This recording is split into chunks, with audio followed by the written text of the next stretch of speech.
Alrighty guys, we're back for Roaming Skeletons, and this is a Murders at Karlov Manor standard brew, and I'm Red Cat. Let's briefly go over the deck, then hop right into some ranked, rockin' all four Corpses of the Lost. This is a 3-mana enchantment. Skeletons you control get +1/+0 and have haste. Nice. And when this ETBs, you get a 2/2 black skeleton pirate creature token. Also nice. And then also on the card, I don't know how often you're going to be using this, but at the beginning of your end step, if you descended this turn, you can pay 1 life. If you do, return this to its owner's hand. So potentially like playing it out later on for that ETB again, that could be pretty cool. It's just like I said, I don't know how often you're going to actually want to bounce this back because it is a 3-mana card, not like a 2-mana card or something, you know? Speaking of 2-mana cards, Case of the Stashed Skeleton, of course it had to make the cut, dude. A 2-mana enchantment case, and when it ETBs, you create a 2/1 black skeleton creature token and suspect it, so it has menace and it can't block. Now to solve this case, you control no suspected skeletons. When it is solved, you can pay 1 in the black, then sacrifice this case, search your library for a card, put it into your hand, then shuffle, activate only as a sorcery. That's pretty decent, man, I have to say. I think, like, in general, Case of the Stashed Skeleton seems really good, huh? So we do have a large variety of different pieces of removal to potentially grab out of the deck with Case of the Stashed Skeleton, but also just like a large variety of removal should be pretty good in general. So we have a couple Go for the Throat, for example, a couple Long Goodbyes, we have a Sheoldred's Edict, we even have a Soul Transfer in here. Yeah, we do have enough enchantments and potentially artifacts too that I think the Soul Transfer will be worth it. Speaking of which, we also are rocking a Roadside Reliquary for that same reason. Check this one out, guys. Malicious Eclipse. Can you guess what deck this is in here for? This is a 3-mana sorcery. All creatures get -2/-2 until end of turn. If a creature an opponent controls would die this turn, you exile it instead. So it doesn't exile your creatures, which is actually really sick and actually really good, especially for the front of the build. Got all 4 Cult Conscripts fitting that Skelly Belly theme. We got a couple of Faerie Dreamthieves too. I got that Surveil potentially for the descend on like the corpse and whatnot. We got a top-end Skelly Belly we got to talk about real quick. Roaming Throne. 4-mana 4/4 rocking that ward too. When it ETBs, you get to choose a creature type. It is that creature type. And then if a triggered ability of another creature you control of the chosen type triggers, it triggers an additional time. In this build, you can also call vampires as well because we have a couple of Vraans in here and a couple of Bloodcasters. Or you could call Phyrexians because Vraan is also a Phyrexian and so is Sheoldred. Oh, forgot more of our like removal pieces, a couple of Virtue of Persistence also acting as more removal. And guys, this is a Braids build as well, but I don't want to get too into it. I've already taken 3 whole minutes. Oh my goodness. We're going to save the more in-depth discussion for the end of the video after we get some games in, and we'll also potentially make some changes to the build before I upload it, so look forward to that. In the meantime, hold on a minute, guys. We got some honorable mentions for this list too. Thought about Specimen, thought about Homicide Investigator, and I also thought about the Bone Brute himself. Okay, guys, let's go ahead, hop into some ranked and see how we do.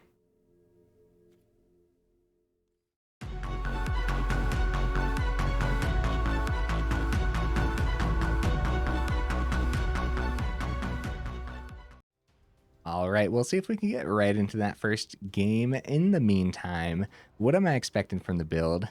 I gotta be real with you guys. I actually think it's gonna be decent. I don't know.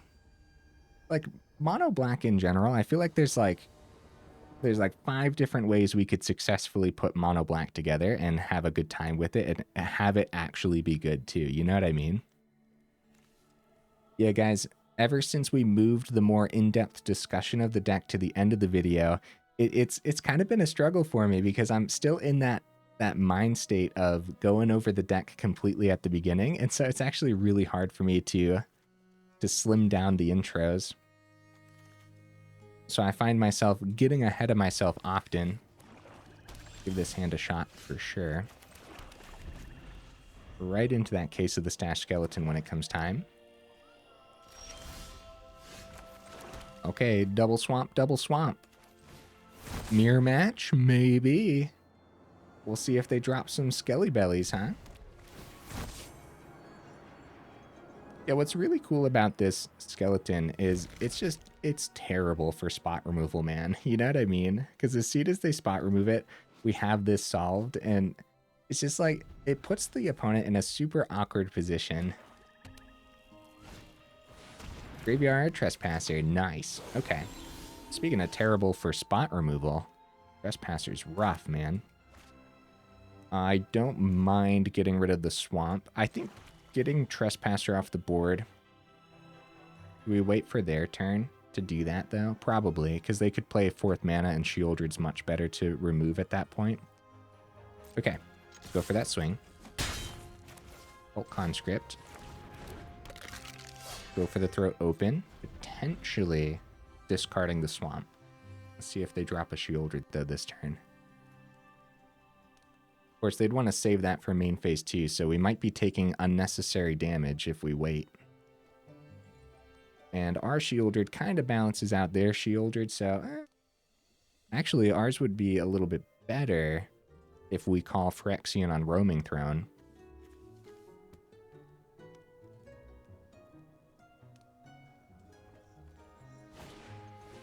Concealing Curtains.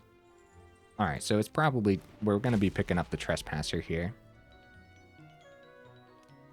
They might go for the Transform this turn, actually. Play a Swamp, transform it, right? Not 100% certain. I guess they're maybe just sitting on some spot removal and they're not really sure what to do with it. Sheoldred's Edict sacrifices a creature token. Okay. There goes our poor little Skelly Belly. Yeah, so we should do this before the swing, I suppose, even though we have nothing. It's just good practice to hit it before the swing, right? And the swamp, because we could see another swamp off the top, but we can't see another abandoned mire, so... Soul Transfer, hey! I don't mind more removal at all, man, but we're definitely just gonna go... Well, we'll start with the swing here, because they might let this go through. Because they don't know what's in our deck. They end up blocking. Never know, we may have been able to cheese that. Get Sheoldred down, and I can only imagine they're going to discard our Roaming Throne if they activate that Curtains ability. Go for the throw. Aw, man. Who would have thought? Nah, just teasing. Oh, they pass it back. That was it. They're missing mana, guys. That kind of sucks. So Roaming Throne calling Skeleton's a little awkward here. There's not a whole lot of triggered abilities on the skeleton. Well, are there any triggered abilities on Skeletons? Yeah, the main reason to make Throne a skeleton is when we have that other... When we have the other goodie. Which I'm going to grab, actually. I'm going to do that. Yeah, 3 mana. We have the mana for it. Heck yeah, dude. Corpses of the Lost. This is going to be sick, dude. I didn't even look at what else we could grab. We also descended. I don't know if I want to bounce that back to my hand, though. Not when they have Concealing Curtains chilling. And again, if they activate Curtains... Yeah, so we're going to decline. Because that's what they would hit with the Curtains if we bounce that back. Okay, Urborg Scavengers. Okay. Sheoldred's Death Touch. The 3/3 with Death Touch. So Soul Transfer is better once Throne is on the board. But they trade Scavengers into Throne, easy peasy, no worries there at all. They still have just terrific blocks. Soul Transfer might end up... Oh, we have nothing. Okay. Okay, never mind. It's going to be Soul Transfer for the turn and hope that they don't hit the Throne. I definitely want to get rid of that. And we had no... Like, our swing gets a little better if we opt for the removal, is what I'm trying to get at there. And we don't know if they're actually going to be activating this Curtains to get rid of our Throne. Because if they don't, and they don't play something with Death Touch, then our Throne is going to be really good here. Okay, they go for Cut Down. It's worth, it's definitely noteworthy that this does say non-skeleton creature. So we're not going to be able to bring that back as everything there was a skeleton. Oh, Braids. Ooh. Fancy. Let's get the throne down because the ward 2 is going to be so good. Skeleton. Let's go. Get that haste. I don't think they chump here. I think they take it down to 9. Unfortunately, the opponent's been missing mana, guys. But they've still had a whole bunch of stuff, huh? Yeah, 4 pieces of spot removal so far. Ditched the Cult Conscript out of the grave with a second Trespasser. Like, it's actually wild how much they have. Like, that's crazy to think about. So we swing before the surprise here. See what happens. Because I don't think there's going to be a way for them to kill the throne. If there was going to be a way for them to kill throne, we'd want Vraan down before the swing. But now we just... Now we try our dandiest to set up everything else. And do we end up sacrificing throne? That's really tough, man. That's really tough. I think I'm going to do a land. We don't get the Vraan target, but like, yeah, they've been struggling with mana. That's so mean, though. Yeah, since they've been struggling with mana and we haven't been, the land just felt right there. And we still have 5 total, too, so... I'm actually surprised they ended up doing that. But it looks like their whole deck can operate on 3 mana quite successfully, huh? Like, for real, though. Back up to 6. I'm gonna go no blocks here. Oh, roaming throne off the top, dude. Skelly belly. Let's go. All right, so that's probably that. I mean, it depends if they have a cut down in hand, right? They drop the GGs. Good game, opponent. They chump. They take 5 here. Oh, I mean, they're still alive. No, they're not. They don't have an enchantment. That'll do it. That'll do it. Very nice, dude. What a sick first game, huh? Oh, heck yeah, I had fun. I kind of wish the opponent had more mana, but it's like I was saying. Like, they were totally doing the thing with 3 mana. No worries. No worries doing the thing with 3 mana. Had they seen more mana, I do think that would have been more back and forth, but we probably would have still had a shot, right? I think so. Keep the ball rolling, Roman skeletons. As far as like the shorter intros and everything, you guys have been telling me that you really like it. You like the more in-depth discussion at the end and just like a really brief overview at the beginning. I feel like I need to get much better at the brief overview.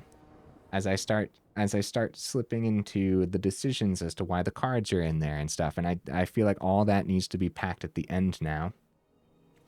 Well, not literally all of it, but you guys know what I mean. So hopefully as the weeks go on here, I get a little better at slimming down that intro. Opponent goes first is super scary, dude, but we have like that little bit of life gain on Virtue, which is like really good against potential mono red and stuff too. So this is a fine enough hand, especially if we run right into Sheoldred on time. Okay, frontliner, probably going to be Boros than I would expect, but you never know. This could be. That would be pretty fun, actually. I don't know what their plan would be for Unearth. Okay, no, it's going to be Boros. I was going to say, it'd be pretty fun. Okay, Resolute Reinforcements is probably open.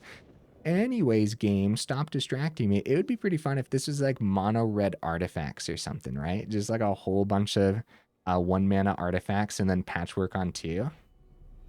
Now I'm brewing. Now I'm brewing in my head. Crap. All right, we'll attempt the Bloodcaster since I think this is going to be a Resolute Reinforcements for the turn. Just getting a creature down seems a little better. All right, Reinforcements right on time.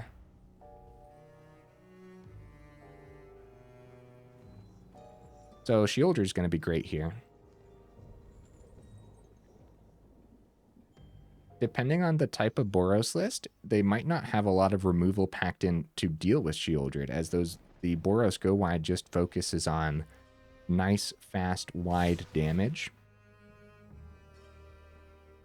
I say we take the 4. Bloodcaster definitely has better blocks than one of these, you know what I mean? Come on, valuable 3 mana thing. Oh, Case of the Gateway Express. Okay. They solved that right away, too. Got our blood token. Lethal Demolition on the frontliner. Opponent's nice and stacked up, dude. Look at this. We're in trouble. I think we're going to have to... This can't block. I'll get the Mirrex down. We'll just use it. I think we're going to have to go Virtue. This is super awkward, man. Because I think we could easily die right here, right now. Maybe I should have used the blood token first. Maybe we would have found something. No, nothing for 2 mana. Nothing for 2 mana that I can think of right now.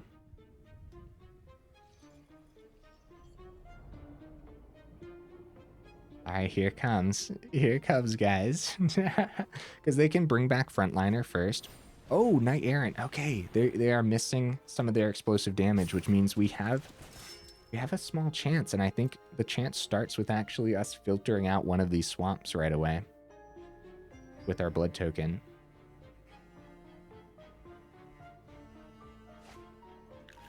Okay, double Emodane's Recruiter. Well... crap, dude. Okay, well, blood token on a swamp. Let's see what we see here. Okay, Dreamthief. Interesting. So they're swinging for 10 this turn. That's wild stuff, huh? Okay, this is now our turn 4, where that Sheoldred could have done something. The triple goblins, man. That's been super rough. The Gleeful Demolitions just pooping goblins onto the opponent's board. That's, I think, one of the main strategies of these Boros lists, right? And it's just so good. The big thing, of course, is like you actually have to have artifacts on the board, which I think they can successfully do at any given time, right? So we're like super dead here. GG opponent. Oh, Boros, that's gonna be a problem, man. So if we had more ways to wipe more stuff off their board, I still think we were gonna die, right? Because that was, we only got 4 turns, and we only have 1 board wipe against the Boros as well. So one of the main ways to grab that board wipe is going to be Case of the Stashed Skeleton. So if we had it in hand already on turn 3, I don't think it would have done that much. I really don't. I think that was definitely going to be theirs. They had an explosive enough line of play regardless. So any amount of extra spot removal for the turn 4 could have been good. But again, they saw double Imodane's Recruiter off of that Knight Errant. So, okay, we go first. This is great. This is a great hand to go first with. Oh, yeah. Oh, buddy. Let's see if that Bloodcaster can do a little bit more than what it did last time, too.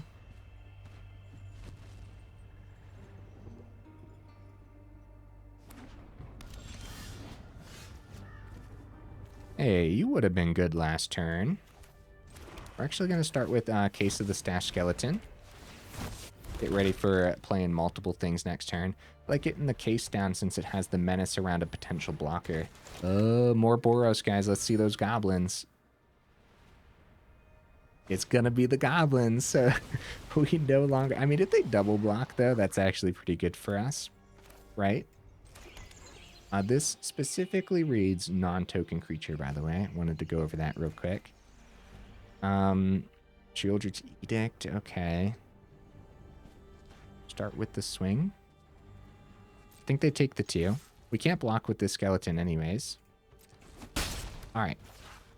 Bloodcaster, and Conscript comes down tapped as well. So Sheoldred coming down next turn is pretty good. It's really good that we went first here, but since they already have 4 creatures on their turn 2, it really could be that simple, you know? They're going to flip that case right away. Bloodcaster's out of the equation. Only taking 4 this turn, guys. That's actually really good. Because at least Cult Conscript will be able to chump next turn too. And we'll have the Sheoldred. Yeah, we're going to have to keep this back as a blocker regardless, I would say. I like the other Bloodcaster. But Sheoldred's Edict, eh. Okay, so we'll start with the swing. Can't block with that anyways. Sheoldred comes down. Hopefully, we can gain enough life off of this Sheoldred. Because they could play a creature and then play another case. And then kill the Sheoldred that way. Easy peasy. Dane's Recruiter. Yikes. Alright, we have great blocks though. Great blocks, taking 12 here. Gaining 2 off of Sheoldred. And we have another 2 off the blood token. We need to clean up this board state. But how? Just can't block. We start with the draw, right? Get rid of the wait a minute. Wait a minute, undo that. I'd much rather use the Roadside Reliquary for the blood, just in case. I don't know what we'll need the triple black mana for, but... Okay, Roaming Throne. So we could have... Okay, we wanted to gain the 2 regardless, right? So we can go Bloodcaster. I guess a blocker is a little better than the Sheoldred's Edict, right? That Skelly Belly can't block. Opponent's down to 2. I think we're in trouble, man. We're in big trouble. I think the opponent could easily win this turn. Crucible coming down. I just accidentally smacked my microphone. Okay, so we can block there, block there. Oh no, it's 8. That's 8 exactly. Oh no. GG opponent, man. Boros, Boros, Boros. What are we going to do with you, Boros? What are we going to do with you? And then Boros is like the main reason we're seeing so many board wipes packed into all the other lists too. And so when we are running our creature lists, and we're going up against the exact opposite then when we're running our creature lists, and we're just running into all the board wipes that people are packing in for Boros. So like Temporary Lockdown, for example, was one that we haven't seen for so long that a lot of control lists are running now. Or at least I've been running into a lot more Temporary Lockdown. All right, we go first. I feel like the deck is playing out really nicely so far. What do you guys think? Like overall, like, yeah, we're going to struggle against the incredibly fast-paced Boros, but I mean, overall, I think actually, if for some reason they didn't have 2 hasty creatures and we only took 6 damage last turn instead of the 8, and then we would have gained more off of Sheoldred, gained more off the blood token, I feel like we could have potentially just been in that for a lot longer. Okay, Case of the Stashed Skeleton, number 1, coming down. This is a really good lineup. Look at our hand, dude. This is a really good set of creatures. Vicious Farmhand. I think we might be running into some of those board wipes I was just talking about, huh? Against Orzhov. Like, Path of Peril is a big one, too. We've been seeing a lot more of. So Vraan can come down before Bloodcaster. Actually, just like another Stashed Skeleton is a little better here, huh? So let's start with the swing. It has Menace. It's around that. And then Cult Conscript. All the skeletons. Let's go. We got to see our main card more too. Holy cow. I don't know why that was. I hopped on the struggle bus for that pronunciation, I guess. All right, Braids. Hey, that's pretty good too. Wow. And probably end up trading in there. So what we're going to do is actually just stalk this board before a swing and say, hey, opponent, like, if you want to block, that's fine, but I'm going to get some stuff out of the block. Alright, fine. Let's see that board wipe, buddy. Alright, let's see it. Restoration. They go for the ramp on the plains. There's their fourth, and I'm on the edge of my seat, bro.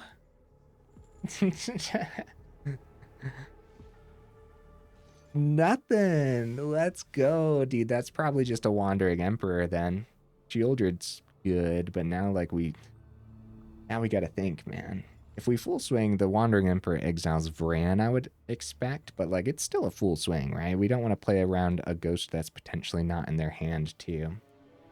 Well, the exile might not even happen. They might go for, well, they'd probably want to exile, be real. Okay, full swing. Just do it. At least Bloodcaster is potentially getting through in the air. Yeah, let's see like what they end up doing here. Because they could generate a blocker. They go exile on Vraan. Yeah, I think I agree with the opponent's play there. Because they gained the 2 as well, and like Vraan is so valuable on this board state right now. They do go for the block, and since the exile happened there. Okay, taking 6 down to 8.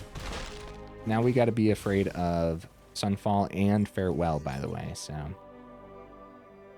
if we go Braids, we could at least replace the Braids on the same turn, right? And if we sacrifice anything, it should be a skeleton, because Sunfall, Farewell both exist, but it would more likely be Sunfall. We see a lot less Farewell. So making their Sunfall a little bit less good it's probably the way through, right? Yeah, that makes sense to me. Swamp we could potentially trade out with the blood token if it is going to be like a Farewell. Restoration. Okay. It might not be a Farewell here, actually, guys. Maybe I should have kept that creature. Okay, I'm going to use this blood token. I want to see something that's not a land, I suppose. Sheoldred's still good, but is it good in this matchup right now? I don't know about that. Virtual Persistence. Okay, that could help. That could help our Menace get through on the ground.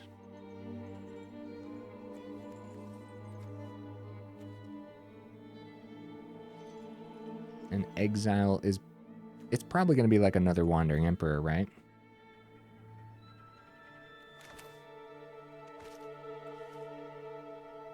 We don't get Sheoldred down this turn too. 1 second, opponent. I am thinking, buddy. If it's a Wandering Emperor in the exile... So, okay. So let's skip the Sheoldred for the turn. I guess we'll get the Swamp down, I suppose. We could have kept it, but things are getting a little bit expensive here, aren't they? We're going to try to help the Menace get through on the ground. This is really tough decisions, man. As them just having 6 open mana is super, super scary. So Menace through, flying through. It is going to be Wandering Emperor number 2. So likely going to be exile on the Bloodcaster. That makes sense. Yeah, I think the opponent's exiles have made a lot of sense here. Go for the throat for the Braids as well. Well, we're going to use our mana while we have it, bring that Cult Conscript back since we lost some creatures that turn. We're in big trouble, man. They've gained 4 life total off the Wandering Emperors alone. We haven't solved the case yet, but the Menace has been excellent, so... now they have ways to play around the Menace again, too. They're generating a lot here. So Sheoldred... The spot removal for the Braids on the same turn was super brutal. So let's start with the Surveil on the Dreamthief.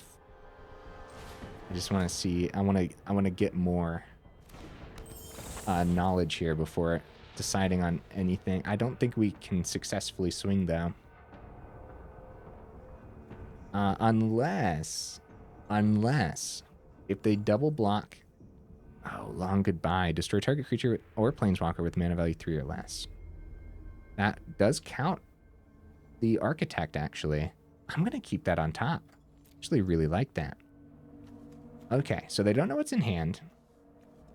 If they double block this, then the cases both solve. And they lose 1 token. And Cult Conscript is just going to chill for now. We're going to try to take out that Wandering Emperor. Because they can let it die. Or they could double block. Yep. And then they do get another 1/1, don't they? But we solve both cases here. Now the cases are activate as sorcery only, so we are still going to play the Sheoldred. Or the solved case, activate only as a sorcery. But both of them get solved now. We draw a long goodbye to take out the Architect. It's going to be another go for the throat for the Sheoldred. Dude, we're in trouble, man. Rough business. Opponent rocking a lot of power. Breach the multiverse. Oh no. And there goes our removal for the Architect. Let's see what they hit. The best thing they could hit, probably just like another Sheoldred from us, right? Like that would be mill 10 cards for each player. Choose a creature or planeswalker card in that player's graveyard. So our Sheoldred was already in the graveyard, so it doesn't have to be out of the milled cards. Before that, they're putting an extra... Oh, they're actually skipping the counter on the wedding announcement. They go for the swing. I'm going to say no blocks. And successfully take that down to 13. Surprisingly... Okay, so we'll draw. It's mana. Oh, no. Alright, so... With case... How do we want to do this? What do we want to see? What do we want to grab? This is a really tough decision, man. With that board state, Vraska chilling. What's Vraska at right now? 7. We are so dead, dude. We could go... You know, Malicious Eclipse is actually decent, but it does get rid of our stuff, too. Long Goodbye could still take care of the Architect.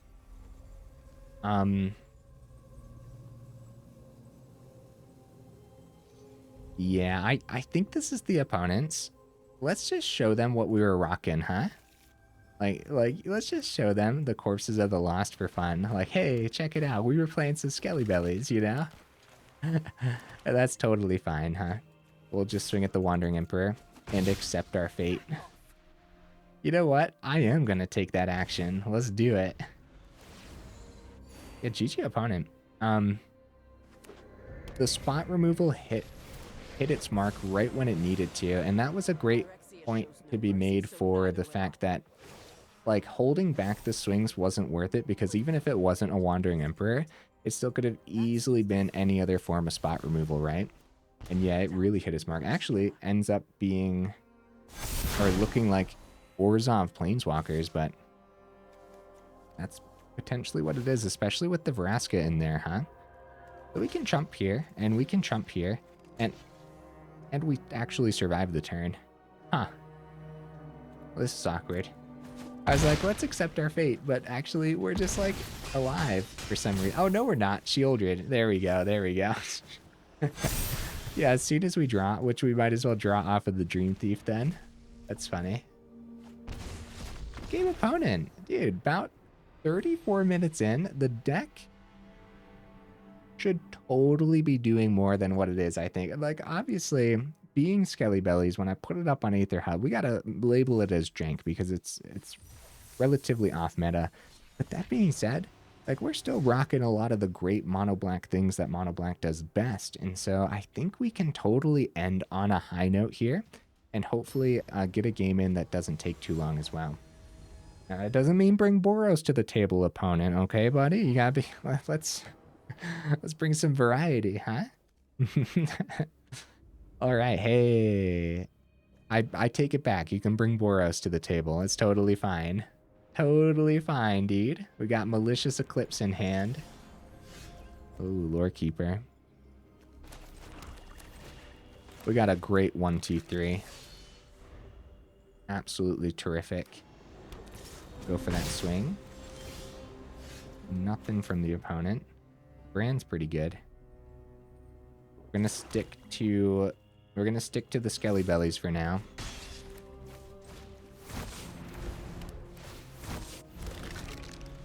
To stick to the old 1-2-3 punch here, especially if they end up tapping out.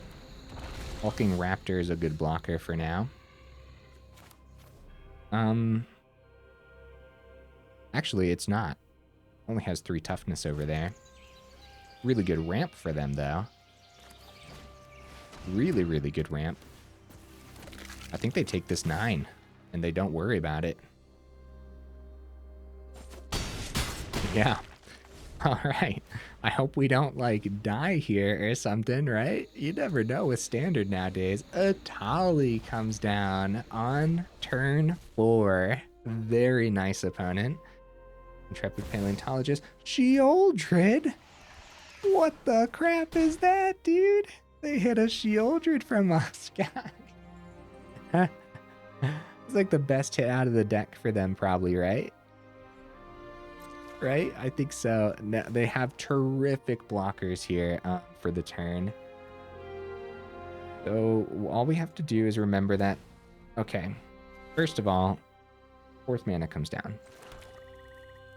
So if we full swing and they block with Sheoldred, we do have the Malicious Eclipse, but it wipes our board too. Mainly in here for the devastating Boros lists, right? Like it's not realistically something we should do right now in this game.